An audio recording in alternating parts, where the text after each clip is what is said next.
Tales of the Teenage Mutant Ninja Turtles, issue number 2 from Mirage Comics. So this issue came out in July 1987.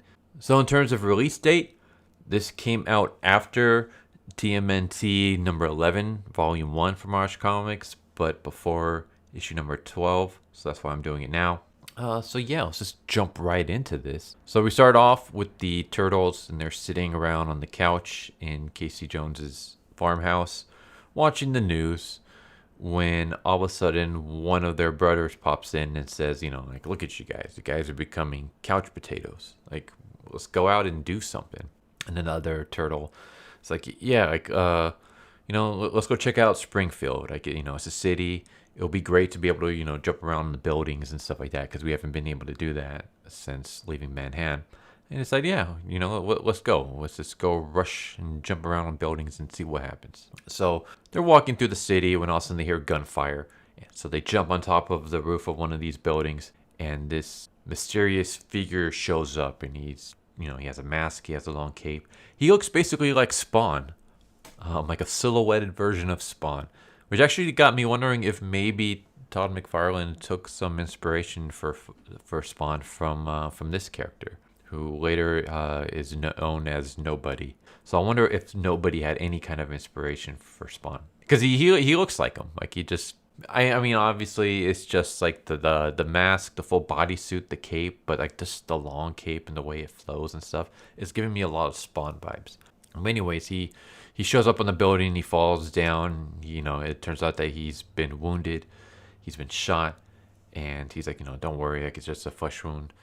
I need you guys to help me out. There's a truck down there that I was keeping track of, but with my wound, I'm not going to be able to go after it. I need you guys to go after it. They're like, why should we help you? Like, we have no idea who you are. You're just some mysterious dude in a mask and a cape who just showed up out of nowhere with a bullet wound. Like, how do we know you're not a bad guy?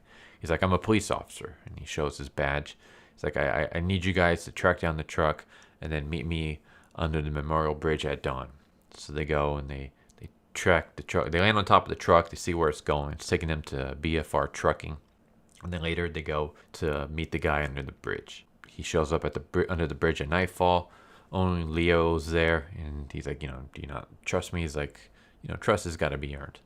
So he decides, all right, I'll explain what's been going on. So basically, I've been investigating this new salvage company down by the river, and all attempts to determine like who the owner is has led to dead ends. So last night I saw a truck being unloaded, so I decided to get a closer look, and that's when I got shot at from the security guards. So when you guys led me to the truck company, it turns out that the truck company is BFR Trucking's biggest account is Ruffington Arms. It's an arms dealership, which holds like a lot of big government contracts. So I staked the BFR, same unmanned trucks that you guys followed last night, left early this afternoon, and went to Ruffington, where it was loaded from there and went back to the salvage company. So we need to find out what the hell is inside that shipping. What is it that these companies are shipping, and why are they doing it under secrecy? So that night, our 5 heroes sneak into the salvage company, climb onto the rooftop, and they're looking in. And inside they see a bunch of crates. So they lower down a hook, grab one of the crates, pull it up, and they reveal this crazy ass weapon. It's basically a large caliber, fully automatic rifle, and it has some kind of RPG weapon attached to it, and it has laser sights. Looking at it, it kind of reminds me of the gun that Arnold used in the movie Predator. The machine gun that also had the grenade launcher attached to it. I don't remember what it was called.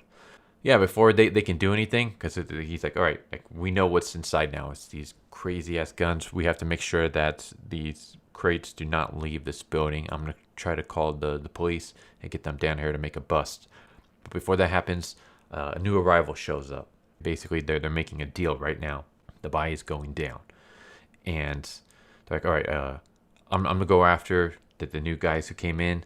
We can't let anyone escape. But before that they can do anything, they see a forklift taking on more cargo, and it's taking it to this barge that they have on the river. So they're going to float this thing out. So they're like, all right, we got to make our move now. So the turtles split up. Some go inside the building to knock out the guys inside. Some rush outside to take care of the security guards outside. And that's when nobody sees an unmarked helicopter showing up and landing on the barge, and he realizes, oh no, like they're not gonna sail this cargo down the river. They're gonna put it onto this helicopter and take it off. Like, we gotta stop this thing. So he realizes he's not gonna be able to really make enough time. So he takes the gun that he has and he uses a grenade launcher to basically shoot right in front of the barge, which causes it to tip. And then the helicopter tries to take off, and he uses the rocket launcher to shoot down the helicopter. Looks like the person inside the helicopter is able to jump out, so no one died. And yeah, job well done. The cops end up arriving. They take everybody into custody, and so the turtles kind of just take off on their rooftops, and then we just see nobody. He's kind of like thanking them as they run away. And that's how it ends. Very simple story. Basically, I don't even know if this guy really is a cop or not. I'm assuming he's going to make an appearance sometime later on. But yeah, basically the turtles is going out just to have some kind of adventure, and they stumble across one, and they help a cop who looks a lot like Spawn stop a gun deal, a weapons arm deal that's going down, and that's the issue. So overall, I like this issue. I enjoyed it. You know, it was just like a nice little one-off. Whether nobody shows up again in the future issues or not, I guess we'll find out. But yeah, it was fun. It was a nice, entertaining little story.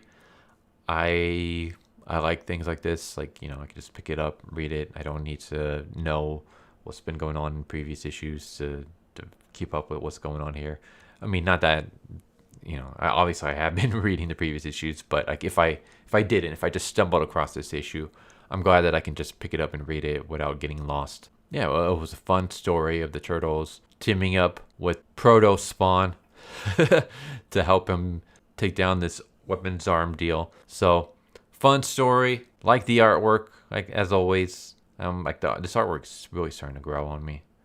I say that all the time, but yeah, it's just I'm really starting to like it.